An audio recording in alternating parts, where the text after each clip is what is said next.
Dans la consultation de la France Insoumise, les militants avaient 3 choix.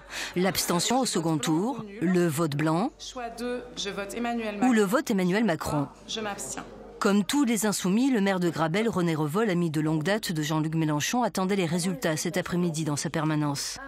17h15, 36,12% pour un vote blanc ou nul. les résultats tombent. Environ un tiers des 243 000 votants a choisi de voter blanc, un tiers Emmanuel Macron, un tiers a décidé de s'abstenir dimanche prochain. 34, 3 tiers. Ça reflète exactement le sentiment de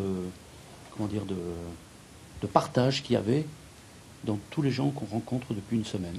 On peut difficilement opposer ceux qui sont pour le vote blanc et ceux qui sont pour le vote Macron ou abstention, parce que nous-mêmes, chacun d'entre nous, on est partagé. Par exemple, moi, à cette consultation, j'ai voté dès le début pour le vote blanc.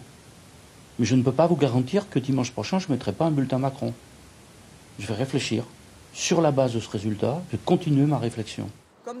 Même hésitation pour Muriel Ressiguier, porte-parole de la France Insoumise dans l'Hérault. Elle a choisi le vote blanc sur la plateforme, mais pour elle aussi, sa réflexion continue.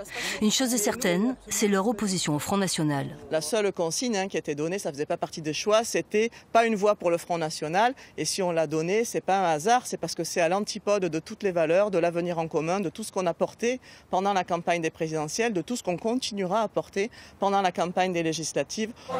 C'est un avis qui a été demandé aux internautes, pas une consigne de vote.